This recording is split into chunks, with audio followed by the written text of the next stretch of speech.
All right, so there's a few trilogies we've talked about doing, Mm-hmm. and you suggested this one, just kind of Yep. out of the blue, if I remember correctly. I don't even remember what made you decide that, but I watched it on Disney Plus one night. Well, I watched all three of them over the course of a few nights on Disney Plus, and for some reason I watched them backwards.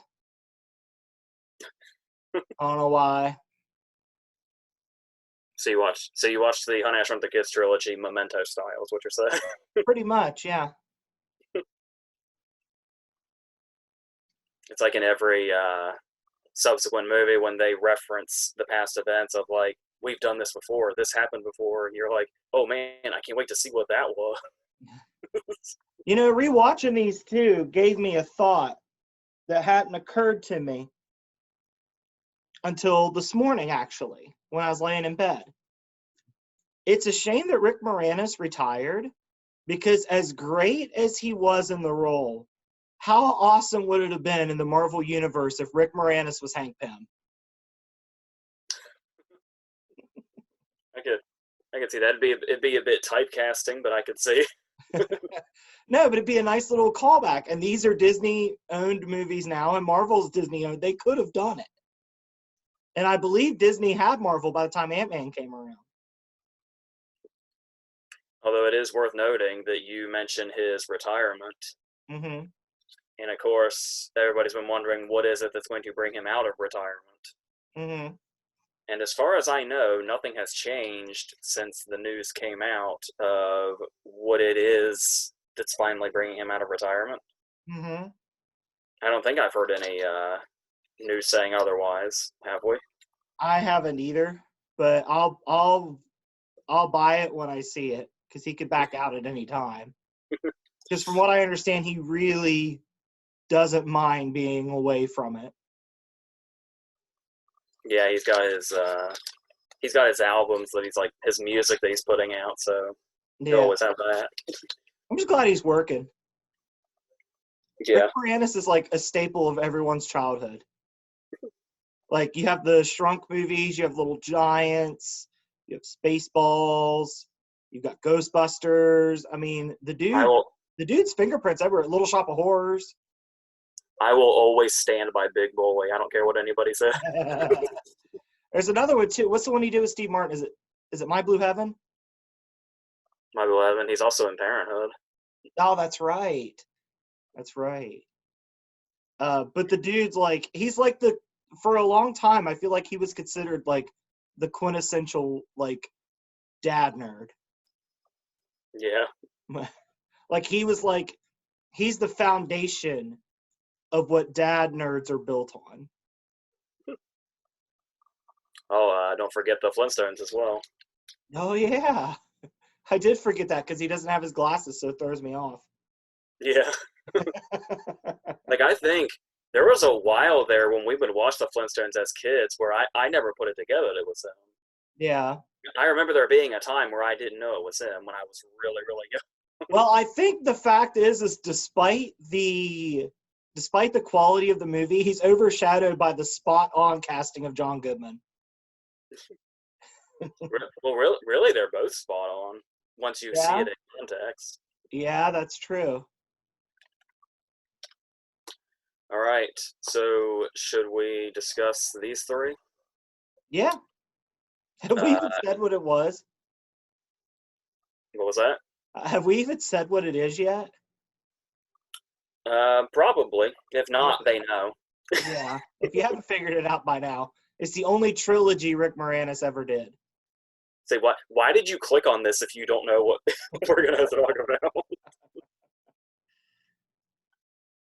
So, yeah, I was wondering how much there would be said, especially by the time we get to the third one. But I think we'll be able to work it out. I always wondered like how when I went back to rewatch it, I was curious how the effects would hold up. Yeah, Like especially in the first one.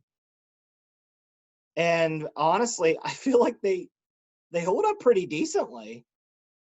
yeah. I mean, you can see the green screen work a lot in all three Mhm. movies. Mhm. But it's the thing that really holds up about the first one is the production design. Yeah, Like that's like where the how they real do the movie is. backyard. That's really cool. Yeah, I think And that's where the I don't think they ever topped that. Um, I think the first one in production wise design is the best looking one by a country mile. it's easily the one where they had to find the most creativity. Yeah. Which Because it's one of kind of crazy that they started with the most creative concept and then kind of dialed it back as it went on. Like it's like they went all out at first and then had nowhere to go. yeah, the third one has so much obvious green screen, Yeah, it does. and this But one, I mean, you have to keep in mind too, it was made for straight to video. It was supposed to get a theatrical release, and I would imagine if it did, it probably would have got cleaned up a little bit. yeah, I could see. I would hope. Yeah. And that's the thing about that too, is that that's also kind of around the time where like CGI wasn't taking over as much in the 80s. Hmm. So you can tell how much like of a practical focus there is in the first one, Yeah. and how they gave up on that more and more as the three movies went on. Yeah. Watching the second one though made me realize something. I've always wanted like a racing type game that had a bunch of like movie vehicles in it, and now I want the Szalinski van included in this game. I want, but I want the Zelensky van to not be included in just like a racing. I want the Zelensky van in like a Twisted Metal game. Like your special ability that you use, Wayne just pops open the back and shrinks the other vehicle. That's what I want Which in life. which we know because of the second movie he has no problem doing. Yeah, exactly. That scene's what gave me the idea. I was like, oh shit, you could make a really cool game out of this. And Honey, I Shrunk the Kids is actually one of those things that I'm surprised never was restored in a video game format. I mean, could you imagine like all the games now with like right now where I'm playing Red Dead Redemption 2, the world is so big. How have we not had a Honey, I Shrunk the Kids video game that's an open world in a backyard? How have we not had that? And you have to fight ants and mosquitoes and you have to fight weather conditions and like how has that not been how's that not happened? Yeah, and if it would be a close adaptation of the movie, it'd be probably really hard. Yeah, but it could be really fun though too. Did you ever read that thing about the original script No. for the first movie? Uh-uh. How there was originally supposed to be 5 kids instead of 4? Oh, and one died like early on, right? Yeah, during the sprinkler scene. Oh my god. It's like that makes me wonder if they had gone with like what was the tone of that original script? Like was it as family friendly and did it have as much slapstick in it? And because the reason the sprinkler scene starts because Wayne is just bumbling around on his stilts, and it's like to think that would have killed a kid in another version of this script, and Yeah, and Wayne Wayne would would have have to never got live with over that. Wayne would have never got over it either. He would have sat there depressed in his helmet. And it's like, how do you end the movie if that happens? Because Yeah. you have to have the scene where Cedric Diggory's dad sees him. We would have had that scene from Goblet of Fire and Honey, I Shrunk the Kids. Well, you could have also ended it Finding Nemo style, like where Brad Garrett is sitting in the bag in the ocean and he's like, now what? And you could have like Matt Frewer be like, wait, where's my other son? Cut to credits. That's the this don't tell on the baby movie. this is definitely a phone conversation that has bled over into a video. Yeah, I hope we don't forget we're recording. And one thing I do want to mention when we talk about the technical aspects was that we talk about this being like a big adventure movie, Hmm. and it's interesting that this was the directorial debut of the director, and we know who he is. I can't remember who it was. I remember when I saw it, I was like, oh, but I don't remember who it is. It's Joe Johnston. That's right. He did the first Captain America movie. He did Jumanji. He did See, The first Captain America movie, we could have brought in Rick Moranis as Hank Pym. We could have done that. He did Benicio del Toro's Wolfman. Mm, He's done a lot of stuff, yeah. and this was his Like I first said, when I movie. saw the name, it registered. Like I was like, I know who this dude is. He also, I believe, did Jurassic Park 3. I don't know what that means to a lot of people, but he did it. Oh, okay. So, did you happen to notice, because we keep talking about the effects and the adventure aspect and all that stuff that works Mhm. about the first movie still, Mhm. um, do you find it interesting how much is devoted to character? Because that's kind of Yeah. something I would tend to forget about it, because I feel like it takes a while for them to shrink, and most of that is built on where the characters are, which is something that a movie like this would typically not pay that much attention to. Yeah. And there's some It is. really interesting family dynamics in Yeah, this. especially with like Matt Frewer. Yeah, Although because it I do love the scene where you think he's turning a corner. It's where he tells the guy that he can't go fishing, and you think he's like turning a corner because he's like, "Nah, man, I can't go." And then he gets in the house and he's like, $80, and it's like, "Oh, he he does it. hasn't changed at all yet." He does the really sad wave that they were so excited to do 10 seconds ago. Yeah. And there's because the way it starts off is it's like that usual cliche family in the mornings opening to a family movie. Yeah. Somebody's late for work, siblings don't get along, Mhm. there's some sort of turmoil going on. There is this thing they allude to not that much, probably because it would have been too dramatic, but apparently when we come into this, Wayne and Diane are in a really bad place. Oh. Huh. Did you notice that? No. That's, that's why Diane wasn't home at the start of it, Oh. because they said like they heard them fighting or something. Oh man. And then there's that whole thing, and then there's the thing with the Thompsons across the street, Mhm. where there's the whole thing where they play. I mean, it's still a cliche in itself, but it's interesting how much time they devote to it and the way they show it. Mhm. Where it's like, We where get a lot. obviously, We get a lot of the Thompson parents just being the Thompson parents, yeah, like, and worried that their kids are missing. yeah, because there's the thing where it's where obviously one son seems to be favored more than the other because Mhm. he has more interest with the dad, and of course it's the kid that's named after him that's the one that's the least like him. Yeah. And then there's the brother dynamic where they kind of turn that whole thing on its head in a way we're not really used to seeing, where it's usually it would be the big brother that Mhm. kind of bullies the little brother, Mhm. but in the Thompson family it's the other way around. Yeah. And it's like that's kind of an interesting sort of turn on that dynamic that Yeah. I don't feel like we see that much. It's like I can't remember their name off the top of my head. I'm terrible with names. What was the little brother's name and the dad's name? Huh? They were Russ and Ron, I think. Oh, okay. But it's like whenever the little brother turns, he's always getting bullied by somebody with that name. It's like he's and, there, trapped. and then there's that moment where like he's pressuring the older son to do the things that he wants him to do. Mm-hmm. You think he's just being the cliche douchebag dad, but then there's that moment where after he makes Russ start lifting weights, he goes to the cat and he's like, "What am I doing wrong?"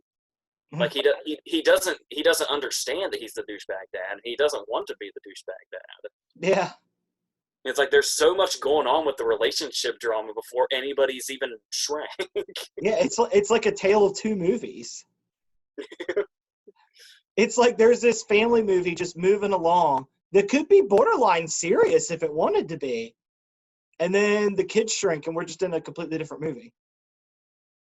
Yeah, and then there's Wayne's drama at work. Honey, I Shrunk the Kids was the original From Dusk Till Dawn. Ugh. There's Wayne's drama at work also, where he's like, we see how he's under that pressure, which once again is a cliche dad thing in family movies, but it's like that dude throws that zinger at him that's well, at least you know how to shrink one thing the size of your audience. It's like, Oh, oh damn. yeah. And then that's the thing is Wayne is under so much pressure throughout the rest of the series. We never really see him crack. No. But the reason this becomes a conflict is he loses his cool once and tries to destroy the machine. You And know what I think that causes so much conflict. you know what else I think is interesting about these movies, and it's only true for the first and the third one. There's no villain. In the Yeah. second one, there is. Well, I guess it's more of a rival. But in the first one and third one, there is no villain. What drives the plot is just staying alive. Let's be real. When Hendrickson is in the helicopter and actually is manning the gun for some reason, he's a straight up villain. Yeah. He devolves into straight up villain by the end of the second. It's interesting too because having that aspect kind of skews the second one a little bit. Like in that regard, the third one, despite being direct to video and despite being, obviously cheaper shot, I feel like it's more in line with the first one than the second one is. Have you heard that there's an explanation that's probably explains that? What's that? How Honey, I Blew Up the Kid originally wasn't a Honey, I Shrunk the Kids sequel. I did see that. Where it was a standalone movie called Big Baby. Yeah. And they just rewrote it and put the Szalinskis in it, and that's what the sequel is. I mean, granted, it's something that would happen to the Szalinskis, but there wouldn't be a villain for them to have to get over. Yeah. The main thing would be just getting Adam back safely. But we're jumping ahead. Back to the first one. So, how do you feel about... Okay, let's talk... We'll segue. We do need a threat, since we don't have a straight-up villain. And obviously the threat is going to be the surroundings or the situations that escalate things. Mm-hmm. How do you feel about the idea of some of the more perilous situations at the start of the first movie are equally adventurous and hilarious because of what's going on? Like the fact that Wayne picking up a broom is accompanied with death music. It's like the slightest little thing. Like sets everything off. There's got to be something intentionally comedic about the way that's played up. Like the fact that the Thompson dad throws out a cigarette, and that's enough to create like torches. Yeah. Another thing that's character building on him, where it's like there's this whole sad thing where it's like he's hiding his cigarettes, and at first it's a funny moment the way he just spits it out and says he wasn't doing anything. Mm-hmm. And then it's that moment where they get super serious and they're like, he only smokes when he's really worried about something. Yeah. And it's like, oh no, his smoking makes him sympathetic. Yeah. It's interesting how they do that. It's a very bizarre little film. It's got a lot going in it that probably... How do I word this? There's a lot going on that probably doesn't need to be there, but it helps the movie feel more complete. Yeah, they could have made they could have mainly focused on they could have started shrinking people like 5 minutes into this if they wanted to. Yeah, and not shown the parents again till the end, except for Wayne looking for them. Yeah. But I'm glad that it didn't take that route because it makes the movie feel more full. They don't have to find filler adventures in the backyard. We have pieces of the story to fill in the gaps. I do wonder if they could have... I almost maybe what's interesting is the second movie, in the way you were talking about how it's sort of tainted by it trying to go a certain route that the other two don't. Mm-hmm. Is there is something in the second movie that I like that they actually built on that we don't see enough of in the first movie, I don't think, and that's Wayne using his knowledge to find different ways. He keeps finding new solutions to things. Yeah. And when he's looking for them in the first movie, he just kind of finds one like way of doing it and Hang tries out to on the clothesline and float around. and it kind of makes those scenes cutting back to the parents a little redundant. And it's like you would think he would try to come up with different methods. And the second movie found a way to do that. Hmm. But still, but it does. I do like some of the things they throw in there. Like, did you ever notice that when after the cops have gone to the Thompsons' house and they go right over to the Szalinski's house right afterwards, Hmm. when they're looking at their screen and they're like, "Hey, that's the Szalinski house next door." Apparently, on that monitor, you can see that the Szalinski house has had 12 different disturbing the peace claims called. That's a fun little nugget to stick in there. Uh, but is it sinister? Is it Wayne and Diane fighting for some of Oh those? no! Oh, why did you have to take it there? Why did I tell you about that? See what you've done? Well, to be fair, their marriage seems much healthier in the other two movies, even though she's a different actress in the third movie. Yeah. Yeah. I wonder why the other actress didn't come back. Do you know? No, because she is the first actress is no longer with us, but that was long after. Really? Yeah, she had breast cancer. Oh no. That was long after the third movie, so I'm not sure what the thing was. Another person that unfortunately, this is a dark way to go real quick, but another person that has a really dark story is you remember Tommy, the kid that came over to mow the grass? Yeah. That guy in real life has a really dark story. Oh. He was what was it? He in real life he was in his 30s and he died of a heroin overdose in prison because he was serving like 12 years for armed robbery. Holy crap. He must have really needed that lawn mowing money. Remember, he was actually giving stuff to Nick for the privilege of mowing the grass. Oh yeah, that's right. Which by the way is hilarious. Yeah. Let's use that as a segue to talk about the kid characters. They're interesting kids with interesting problems. They're not your garden variety, picked out of a basket kids. Yeah, because there's and what's interesting about that also is you would think this is another Matt Frewer moment. It's Mm-hmm. when I've never known for sure. There's a look he gives at the very beginning, and I've never been quite sure if it's serious or funny. Mm-hmm.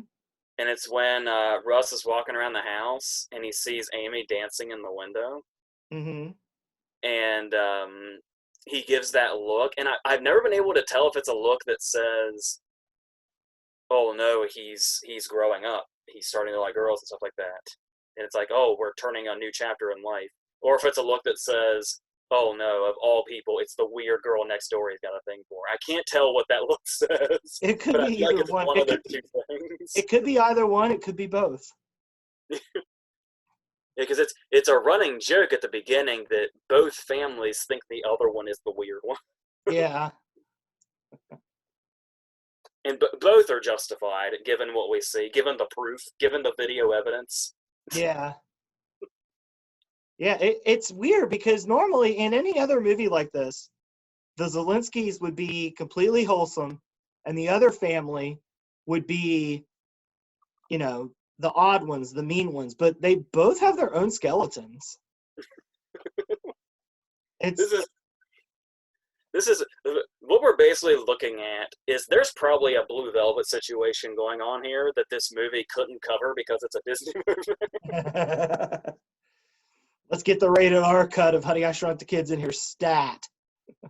I do love how just nonchalantly when they're talking about when they finally all the parents figure it out and they've told the Thompsons what's going on Mm-hmm.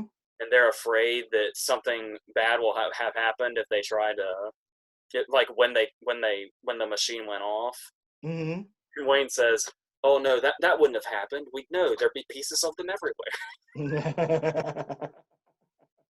That's like the darkest one in the movie.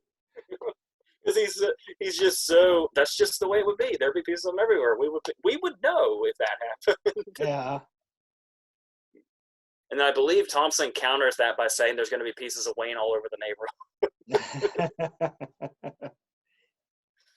Uh, so, uh, the interesting thing about this also is the success that the movie found. Mm-hmm. Because apparently this movie's success, if you read up on it, was like the perfect storm. Mm-hmm. Did you ever hear about any of this? Vaguely, I think. It had like the perfect, because not only was it like, because they were able to show off some of that. It's like, I think the way, like the movie that had shown this stuff, this kind of technology and effects off the most was The Incredible Shrinking Man, the Jack Arnold movie, and that was like in the 50s. Mm-hmm. This was like 30 years after the fact. But not only that, but it was in like a kid-friendly way.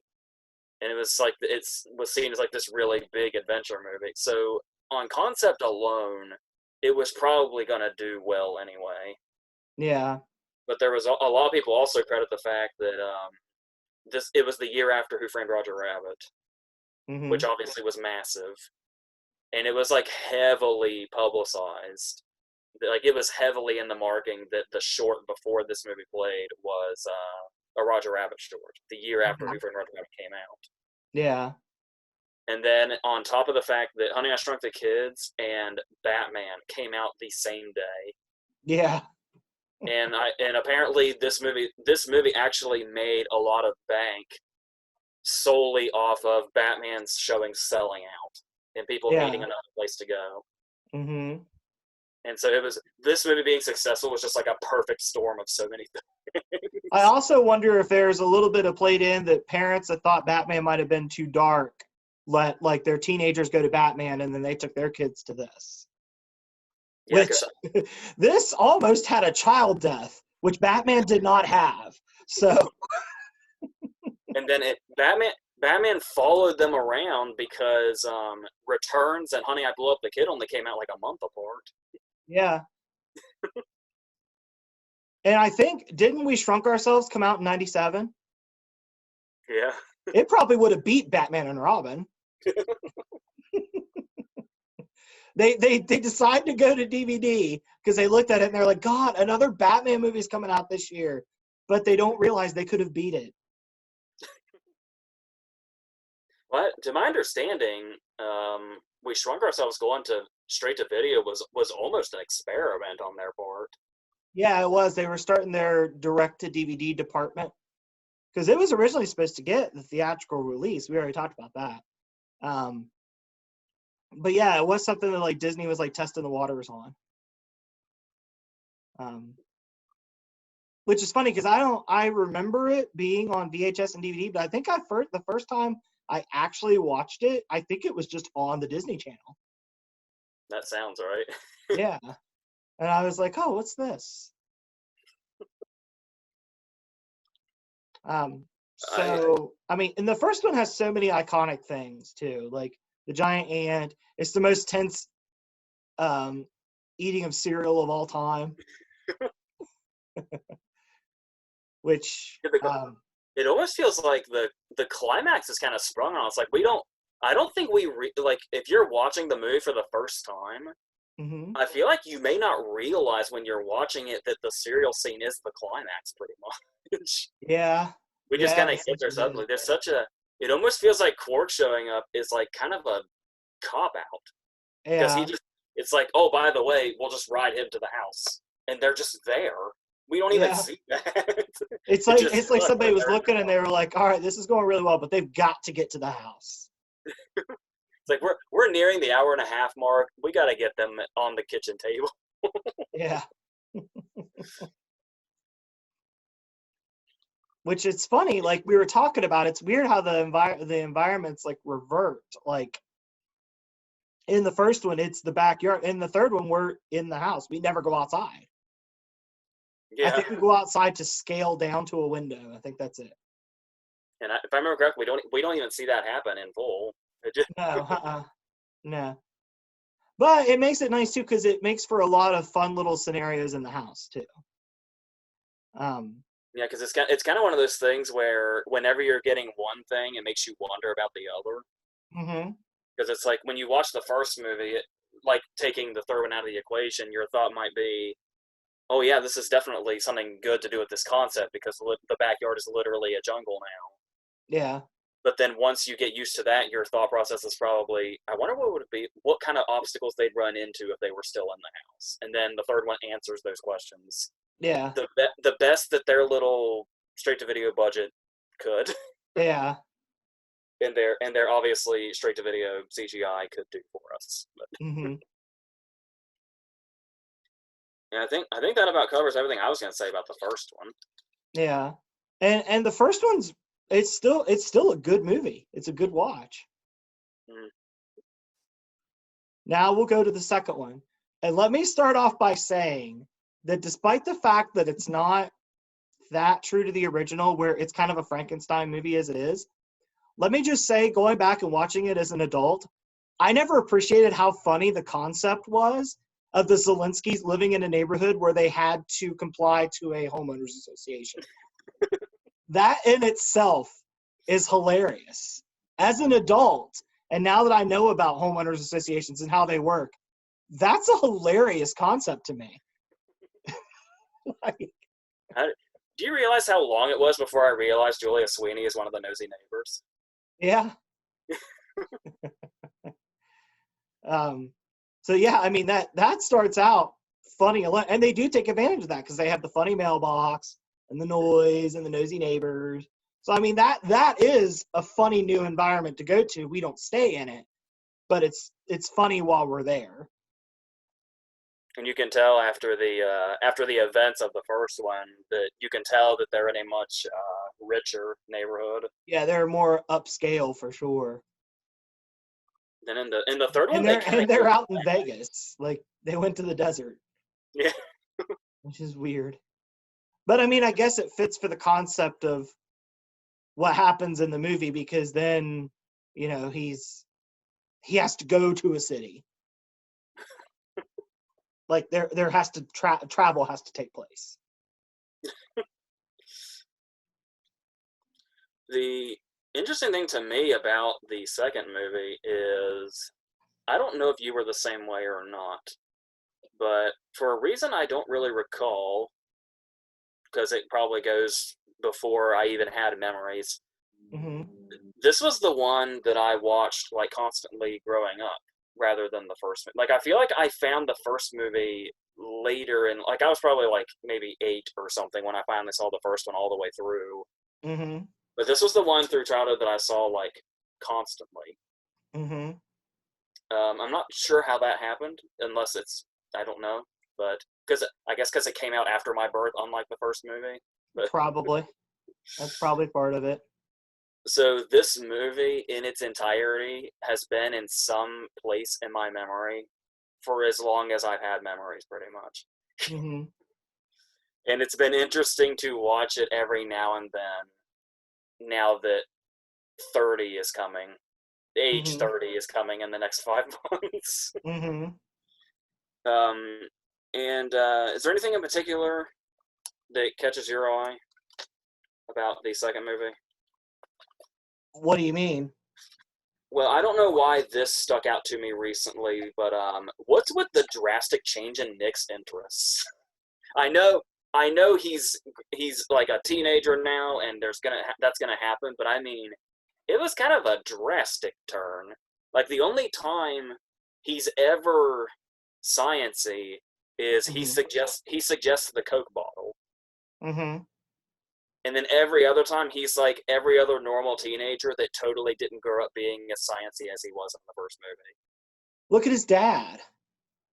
Yeah, and there's even like I can't He remember exactly what. probably he probably set out to be as unlike his dad as he could. Yeah, a cynical part of me Mm-hmm. sees him with the electric guitar, and my first thought is, oh, they had to '90s him up. That's all that Yeah. is. But the Mm-hmm. cynical part of me is like, the only reason Nick is really into having an electric guitar in the second movie is to set up the hard rock bit. That's the only reason. This movie, we were talking about this with The Prestige. This movie is ridiculous with all the foreshadowing. This movie's foreshadowing is out of control. We see, what is it? We get that random shot of the Hard Rock when they drive by it that just lingers there. Yeah. Like over an hour before that scene happens. We see the ice cream truck really early. Mm-hmm. The fact that they call the stuffed animal Big Bunny, Yeah. that's a pretty normal sized bunny when he starts off. Why is his name already Big Bunny unless we're going to have the line where Wayne says, let's make him really Big Bunny? That's the only reason his name starts off as Big Bunny, because he is not that big. Maybe there was a guy working on the script that was like, we need to show all these so it's not labeled an Ex Machina later. Like the Ex Machina police was on this script. It's like, nobody's going to call us out for shit. We're going to show everything at the start. Then there's so many big puns. And Yeah. there's This one is definitely what the first one could have ended up being. Yeah. And that's the thing, too, is I'm not necessarily saying these are bad things. Mm-hmm. It's hilarious how glaringly obvious they are. Yeah. But yeah, it's one of those cases where I don't know if it's a movie. If I didn't know this movie my entire life, and I saw it for the first time now, Mm-hmm. how I would feel. Right? You need to make a note somewhere, and if for some reason I should suffer some sort of head injury or something and have brief amnesia, show me this movie, because I would really like to determine this. There's too much nostalgia goggles to figure out if you like it or not. Then there's stuff that you tend to see a different way. Like, you want to talk about seeing things out of context? Mm-hmm. There's the whole thing where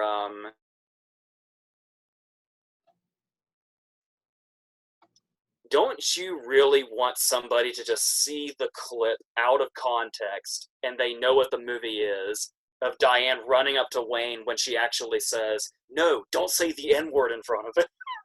Oh, God. Out of context, it's like, whoa, what kind of character is Wayne Szalinski?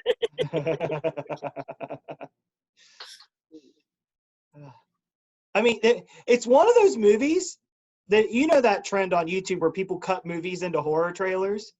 You could do it with this one. Because you have that. You could show like a scene of Wayne shrinking the cops. Because it looks like they're making a getaway.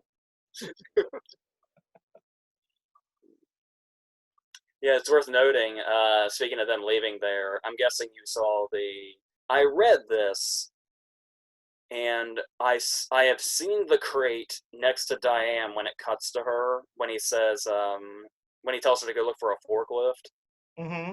You can see that it's labeled the Ark of the Covenant. Yeah. Apparently, Rosebud from Citizen Kane is in that warehouse somewhere also, but I don't think I've located it. I remember hearing something about that, but it's the same. This movie warehouse like brings in so many universes. Do you think Moranis stands out a way in this one? Maybe possibly more so than he does in the first one. He gets to do more. In the first one, he's the bumbling scientist that kind of looks for his kids. In this one, you get a few minutes of him playing dad. I was so happy to learn this because it definitely comes through. I love those scenes where even though Adam can only say like a few words at a time, there are scenes that feel like Wayne and Adam are having full conversations despite this. Yeah. And the fact that apparently when these scenes were shot, it was just the baby would just say whatever and Moranis would just improv off of it, and that's what those scenes are. It's like you can tell his talent. Yeah, because those scenes feel so natural. Yeah. So there's something like so endearing about those scenes that is something that's really nice to have in here. Yeah. And I also like the just kind of we talked about the escalation in the first movie, Mhm. and it's like when you watch the first movie, it's the situation, like it's the environment that escalates. Mhm. And I kind of like how they had to, because they had to do something totally different from this since the opposite effect is happening. Yeah. And I do like the idea that his growing is what escalates. Mhm. Because it is, cause like how it kind of has that delayed effect at first, where they're not sure anything has happened, and then it just starts to happen, Yeah. and he and Lloyd Bridges have to figure out why later. Yeah. I thought that was kind of a clever way to use this concept in a different way and able to not just doing it in like a reverse sort of way, but also how it's happening being kind of a reverse effect also. Yeah, and how it takes its time. Like, it would have been easy to just zap him once and then he becomes 50 feet tall. But, Yeah. like, we build to it. And, like, we see how he adapts to each environment being too big until we I love finally reach our point where he's in the city. I love how Wayne is so good at adapting to his environment. I've always loved that line when after he's really grown and he's out of the house and somebody tells him that he's headed towards Las Vegas and he's over 50 feet tall, and Wayne's response is, "That can't be right. My son's only 14 feet tall."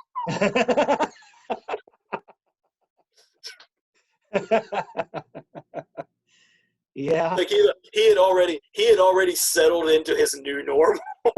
Yeah.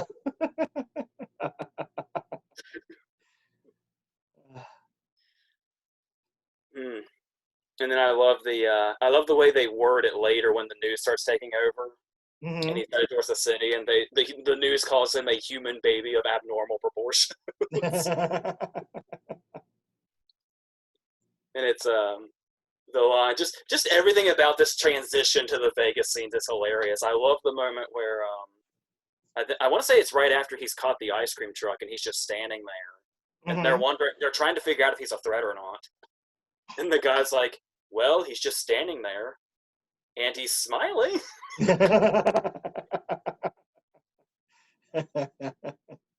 And then yeah, it basically goes full on child friendly Godzilla movie for like Yeah. the entire last third of it or so.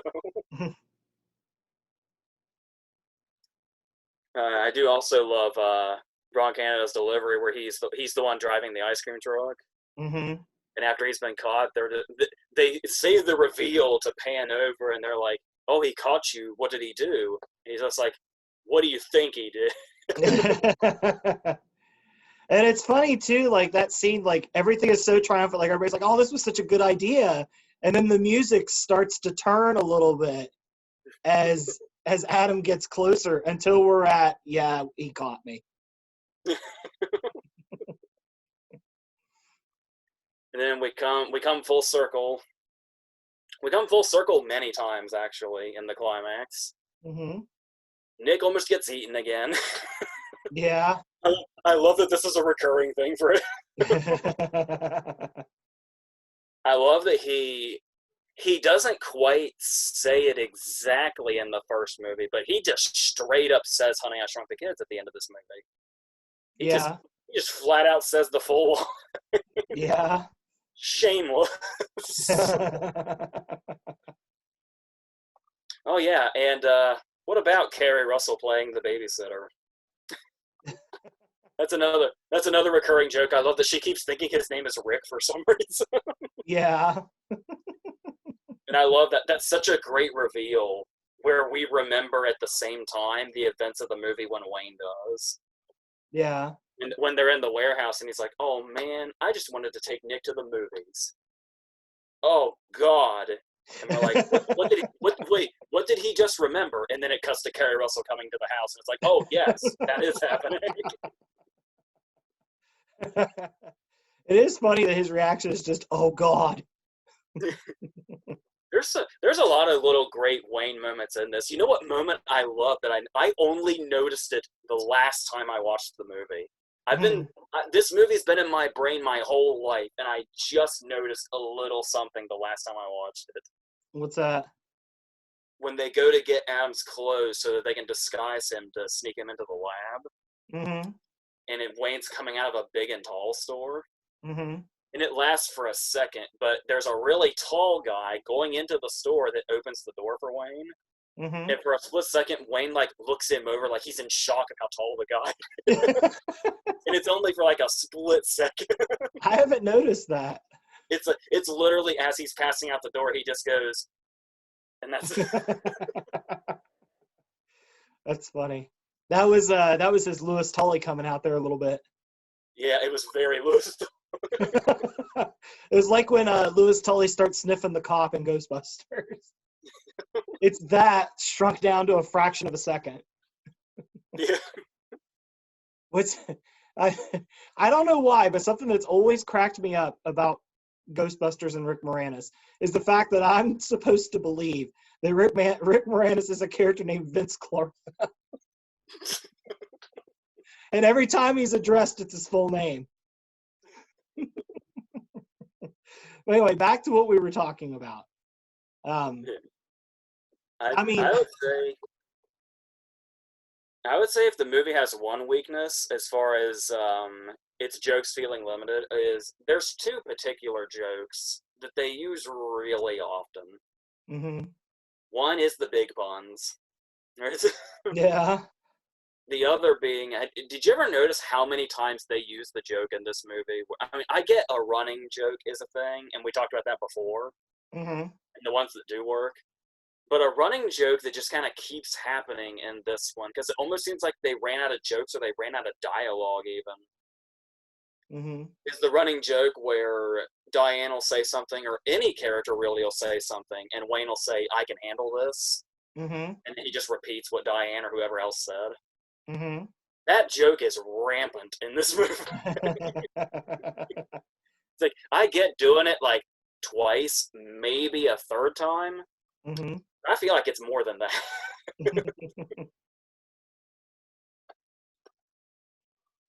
But yeah, it's like we were talking about though, with the way the effects are handled in this one is interesting, particularly with the way the Vegas scenes are handled. Because you can still see, because you can still tell they're not seamless. Mm-hmm. Like it's one of those cases where I don't know if I don't remember it not being seamless when I saw it as a kid. Yeah. So it was always like, I can't tell if it's just the way effects have like the way effects are now and how they've improved, and if it's just in retrospect that effects start to look shittier, sort of like video game effects. Like when you go back to PlayStation 1, how shitty it looks, but how state-of-the-art it felt at the time. Yeah. I don't know if it's that kind of thing, or if it's being able to get a clearer picture with DVD now as opposed to VHS. I don't know. It's like how that whole thing where the neighborhood in the first movie is a set, like in a studio, Uh-huh. and you can see that the sky is just a painted wall, which I don't think you could notice pre-DVD, but it's like blatantly obvious now because there's real sky in the sequel. Yeah. You can definitely see it. Mm-hmm. It almost gives like a weird like Pleasantville vibe or Truman Show vibe to the first movie. Yeah. And the fact there's not that many characters either. Yeah.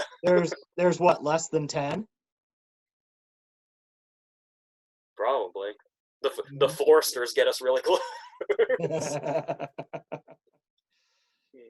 It's amazing the Foresters have come up twice with their limited screen time. So yeah, I think the only other thing to talk about for me, at least with the sequel, is we kind of already touched on with how what all is Hendrickson allowed to do exactly. That I don't know, and I don't think he knows either. Because it's like, I get, his stance, and I get how he has, Wayne trying to get locked out of the lab and locked out of his own experiments. But how, and even getting certain clearances by the military I can buy. Mm-hmm. But how is he the one manning the gun by the end of all this? I think he's the only one that would do it. I was going to say, they needed a villain, and they needed him to do every villainous thing. Well, I mean, to be fair, the Ex Machina police were on this one, and they had the guy say, "I'm not going to shoot a child." So, I mean, he was the only option. What do you think Henderson's next job was? Because when you see a Community villain like that, service. what's that? Community service. I was gonna say it because I was like, your first thought is a character like that gets arrested, but it's like, did he ever go past what he had clearance to do? No, I think he was just a dick. I think that was his crime. He was a dick. And yeah, he wanted Lloyd Bridges' job. Yeah, because Lloyd Bridges keeps talking like his big abundance is going to be, oh, he's going to have to find a new job. And I was like, oh, yeah, I guess that is the only extent his comeuppance can go, can it? Part of me, and I know it makes no sense aesthetically, part of me really, really wanted Lloyd Bridges, his character, to be the same one from Airplane. Because I want to see Lloyd Bridges in Airplane handle these problems. A thought just occurred to me. Hmm. I love that we talk about Henderson getting a comeuppance. Mm-hmm. The only person in this movie that's actually eligible for jail or potential prison is Diane for assault. Oh, because she punched him, yeah. If anybody's going to jail, that's the reason. Yeah, that's about as. And Ron Canada obviously doesn't care because he was right there. That would have been amazing if that's how the movie ended. Just her going to jail.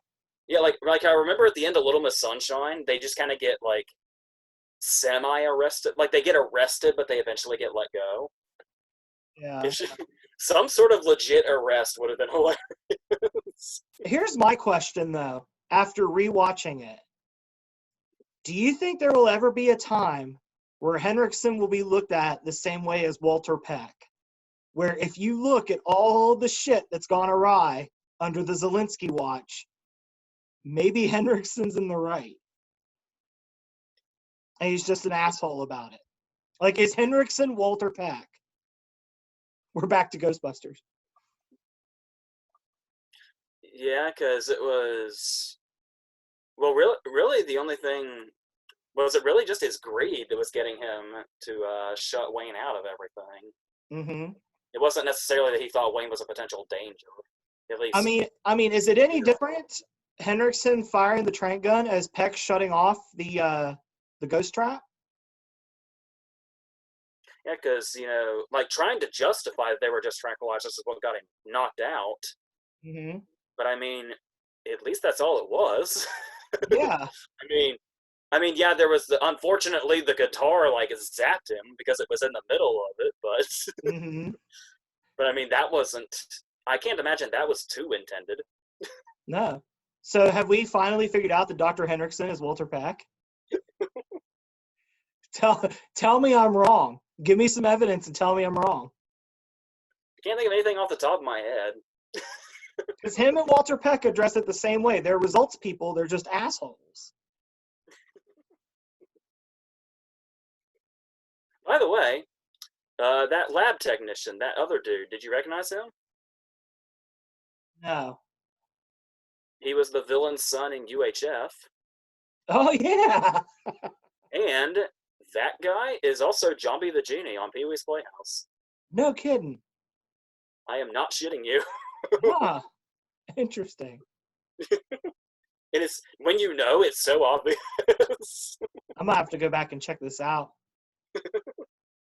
All right, so now that we've cleared Henriksen of all wrongdoing, do we move forward to the third one?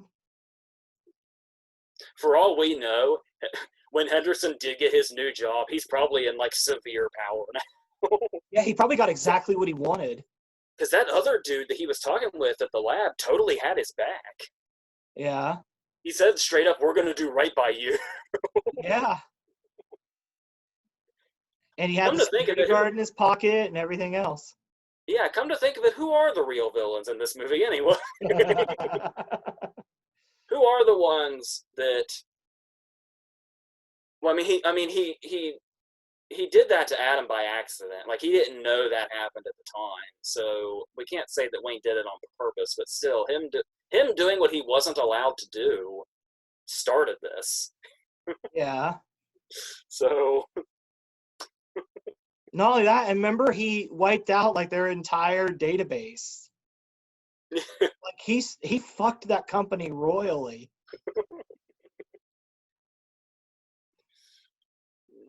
And Henriksen was probably on the chopping block for that. So did he just go into job preservation? Like, how many times has Wayne pulled this shit to where Henriksen was like, okay, I got to get rid of this guy? Like, we don't know. yeah, We don't know if he was pushed to that point or not. yeah. There's not a whole lot of backstory on that. No. And I mean, if you look at the first one with the 12 disturbing the pieces and the homeowners association, the Szalinskis are pretty good at pissing people off. I can't believe how much it adds up. Well, at least in the third one, they don't leave the confines of their own home, so they can't. No. Also, Diane and her friend do for like 5 minutes. Also, you could say this about the third movie too, but I think it's actually no, you can't because of the epilogue. Mm-hmm. Something that's kind of interesting about the second movie, Mm-hmm. and I think it's because it feels like there's so much that happens in it when we talk about the progression and the way he gets bigger and stuff like that, Mm-hmm. and them having to go get the machine and shrinking the cops, and then the military comes in, the Vegas stuff happens. Yeah. From the very first shot to the very last shot, this whole movie's one day. Yeah. That's pretty crazy. You know what else is crazy that just dawned on me? Every movie begins by Diane leaving. She cannot leave Wayne 5 minutes to his own devices without altering the size of someone. Oh yeah, I also love that they brought Amy back just to leave at the beginning, Yeah. and it's even the same actress. But apparently, the thing about that was carryover from when the script was Big Baby and not Honey I Blew Up the Kid, Uh-huh. and they didn't have an extra character, but they wanted to do something with Amy to explain what happened to her. So they Yeah. just wrote it. They just wrote in. She shows up, and then she goes to college. Oh. And somehow they got the actress to come back to do that. What if they gave her a nice chunk of change for that? It is interesting that all 4 of the Szalinski family members come back in the second movie. Yeah. It's not until the third one that recasting started. And the third one, Rick Moranis is the only one left. Yeah. Which I think if he would have left, I don't think the movie would have got made. Yeah, I doubt it. Of course, we did have that TV series afterwards,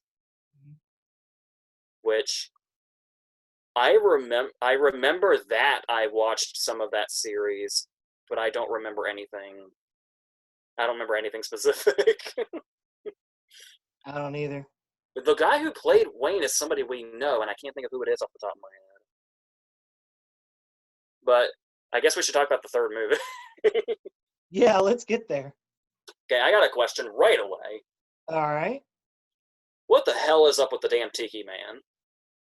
What about it? What is it? Why does Wayne think he needs it? Because it's Wayne.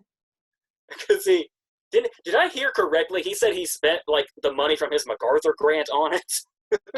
I guess. Why would somebody with Wayne Szalinski's brain do that? Why would somebody give Wayne Szalinski money? Well, he's a genius, obviously, but for some reason he's not as much of one in this one. And all the stuff in the when he's doing stuff in the first and second, because obviously in the first and second movie the stuff is outlandish. Mm-hmm. But the way he describes it make it sound like everything sounds like real science. Yeah. Everything in the third movie is like, what? Oh, you mean like making the speakers into a microphone? The That's stereo just speaker? one thing. Yeah. Yeah. But yeah, I figure the main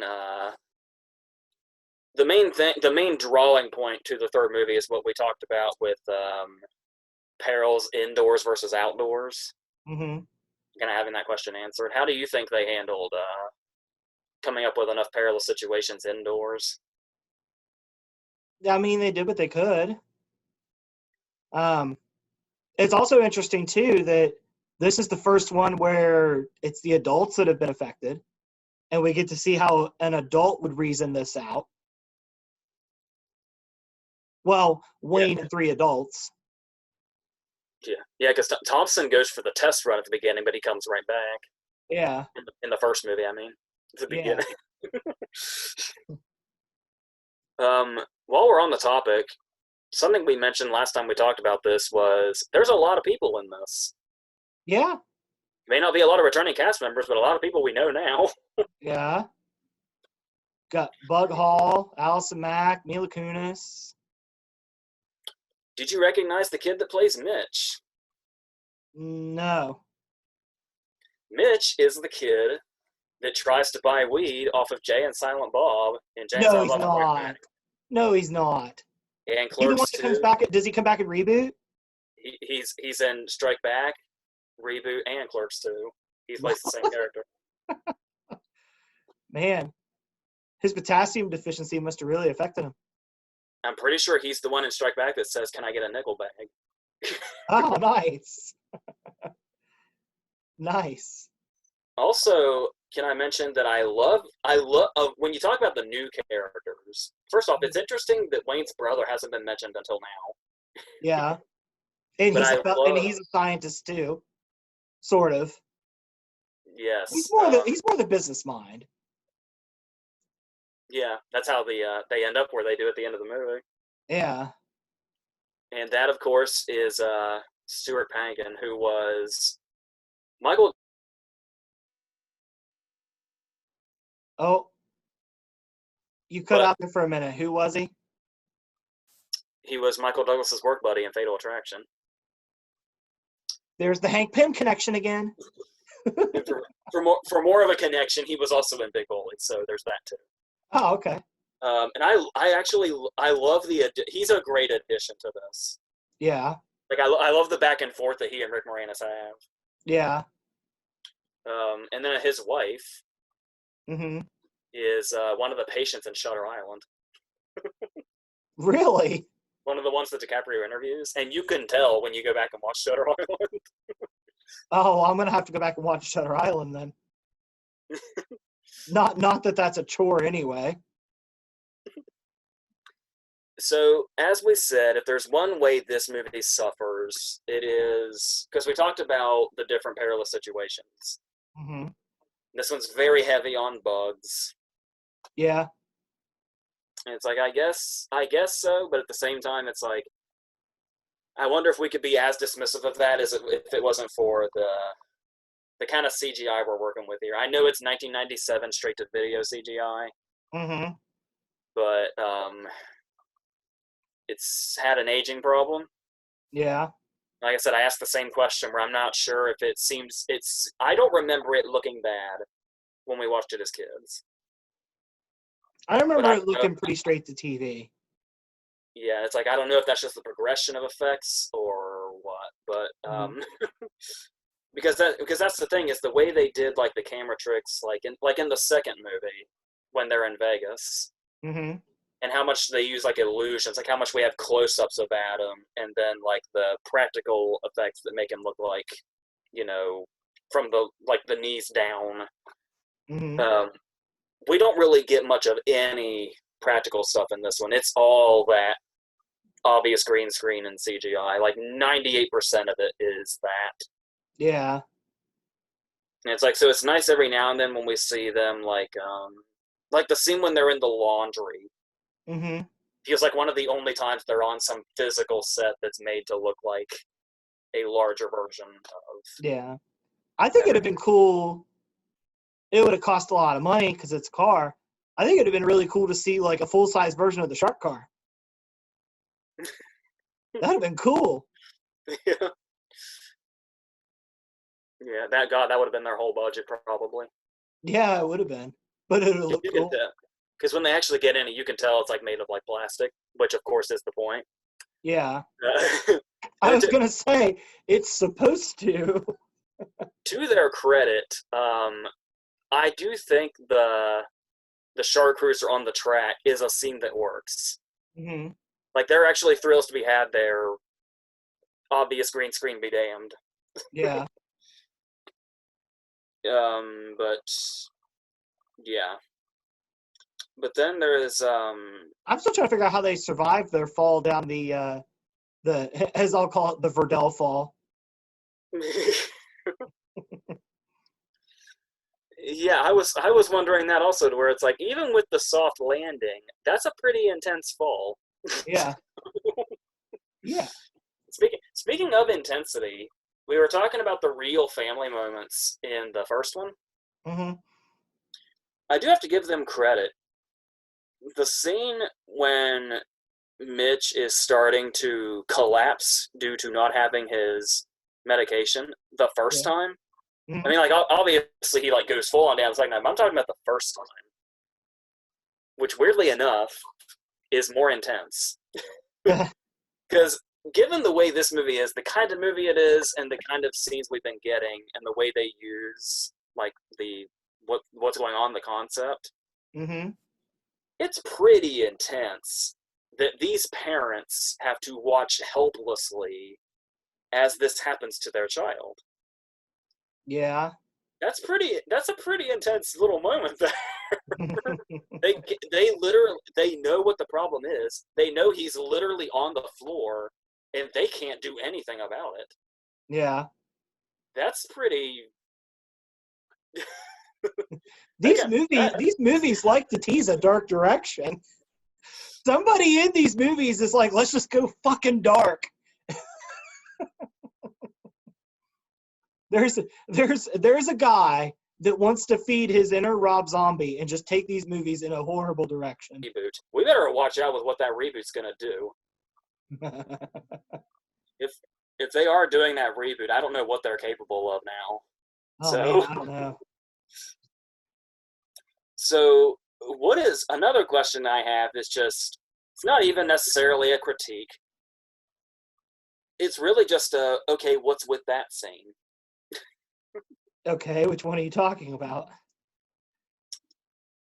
I get the joke and I get the punchline, but I don't know, there's just still something off to me about the scene when they're in Adam's room and he's showing Mitch around and they play the joke up that Adam has porn in his room.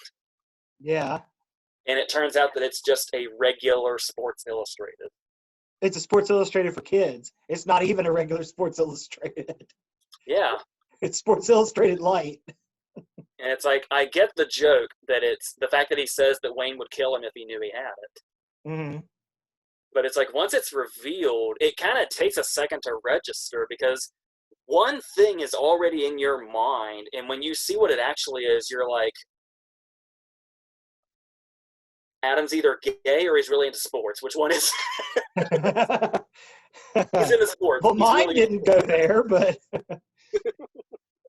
you need to be careful mentioning that. The reboot guy that wants to go dark may get a hold of that.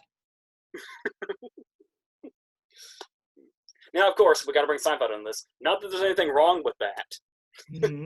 It's just since the first joke is in your head when you see the magazine cover, your brain is going like, "What's the punchline? There's the punchline." It's like a roulette wheel of punchlines that could mean, and it takes a second for it to stop. Yeah. And then, of course, we get another climax With food. where Wayne and Gordon end up in the dip. Mm-hmm. Somewhere, Nick is in some other place, feeling a sense of poetic justice that for once, Wayne is the one that almost gets eaten this time. But what if we went full circle? What if the guy that had the dark visions for this franchise got a hold of the script, and like at the end of the movie when everything's happy, like Nick shows up to visit and then just randomly gets attacked by a wolf and almost gets eaten again? Uh, all right, so that may be about all I have to say. I will say another thing as far as CGI not holding up. Hmm. I do not remember that Daddy Longlegs looking like shit, but it looks like shit. But I do love the saving grace of that scene when you're so distracted by the shitty CGI. Hmm. Is I love that line Diane has where it's at the start of it she goes to kill it, and then Adam says no, don't do that, and he says like good things about it, Hmm. and then Diane freaks out when she sees it when they're up close to it, and Patty says, oh no, no, they kill all the bad bugs, they're the good bugs, and Diane just gets fed up and says, do Daddy Longlegs have an ad council that like it's like putting out all this good PR on them? What you were talking about earlier, and we never really dove into it except for one thing, but the science in this one is very, like, all of the science is fantastical. It's a movie about shrinking and a movie about growing and then a movie about shrinking again. But I don't The think we beauty would of have it. tried things like jumping into a bubble in the front. That's what I was saying. The And great then thing Gordon goes about to it. like poke it, and Wayne's like, "Don't, you'll pop it. You're resting on it." And by the way, why was that Gordon's first instinct? I won't lie, it probably would have been mine too, to just want to there's a touch it.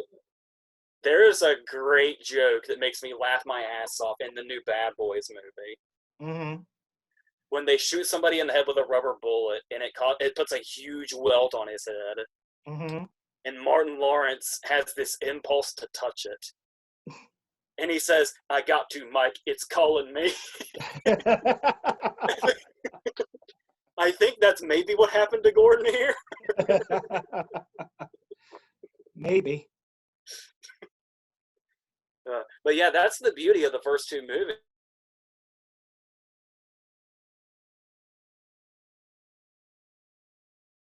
Believable when he describes it. But yeah, not so much for the third. But I still kind of like the third anyway. I think it fits with the effects aren't great, but I definitely feel like it fits in the spirit of the other two. Like, I Yeah, don't we, feel like we they deviated too far. Like I said earlier, I think the third one is less of a deviation than the second one. yeah, and yeah, it's like despite the fact that most of the things we've said about it are like poking fun at it, I still kind of like it anyway. Yeah, it's a fun little movie. It's a fun little movie. Rick Moranis is the glue that holds everything together. But like you said, I mean, bringing in Stuart Pankin, his character's fun. Would you say that if you had to rank them, it would be in chronological order? Oh yeah, it would be in chronological order. That's what Uh, I was thinking also. I was because kind of while wondering. while the third one does feel more faithful, I do think the second one is a better movie.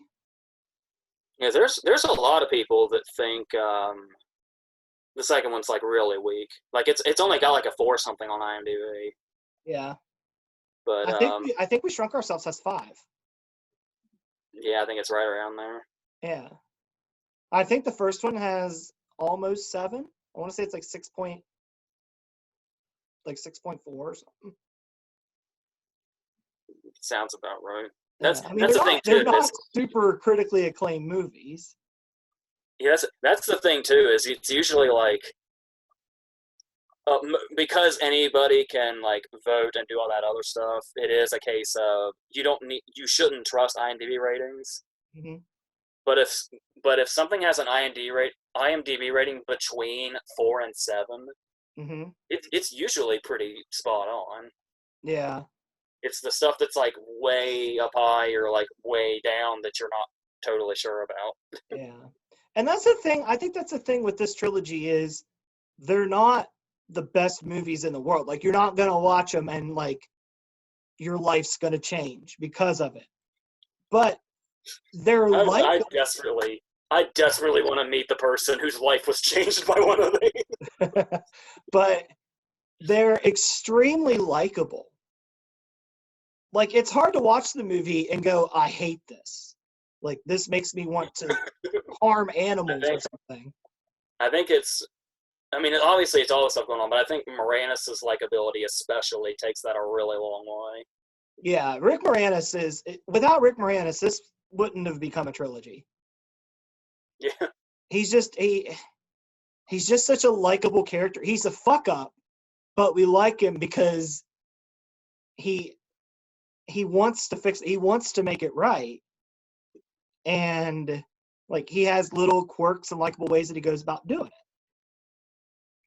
Especially in the first two. Like you brought up in the second one, I mean, you really see his problem solving ability. And he's very, okay, that didn't work. Let's go to the next idea.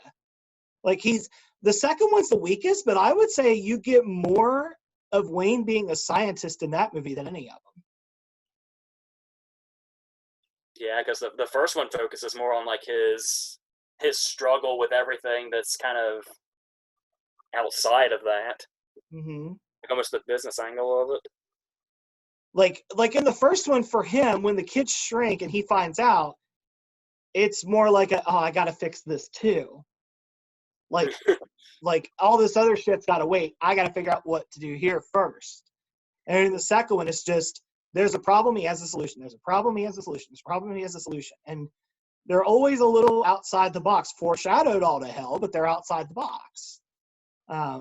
So I think you could get something from each one, especially with Wayne's character. In the third one, Wayne's not really not as prominent in the first two, but he does have Stuart Pankin to bounce off of.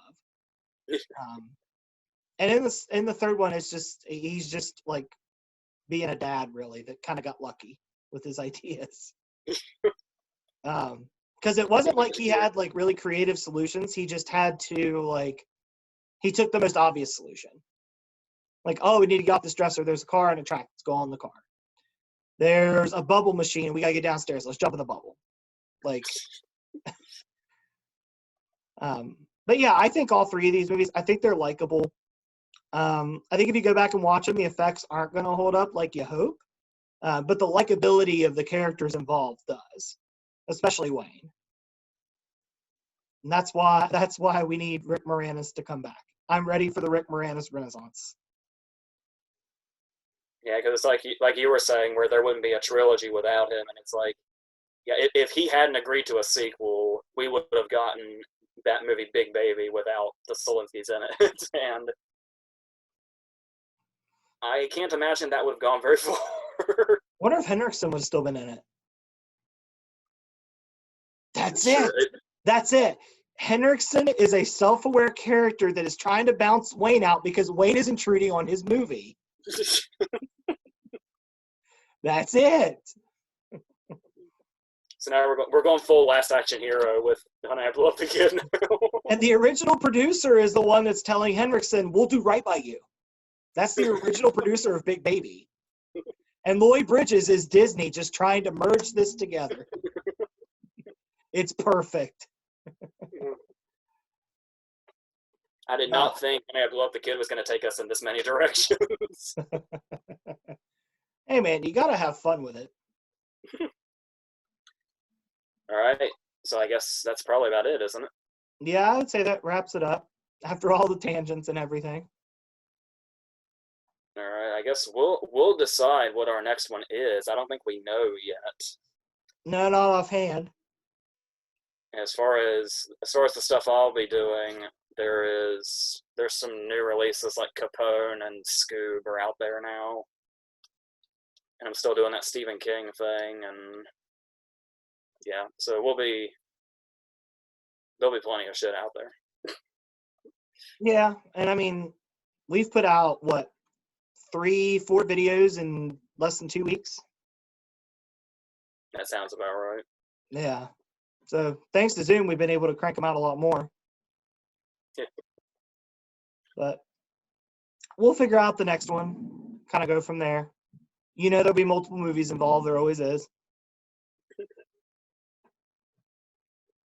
So, all right. I guess that pretty much wraps this up. I think so.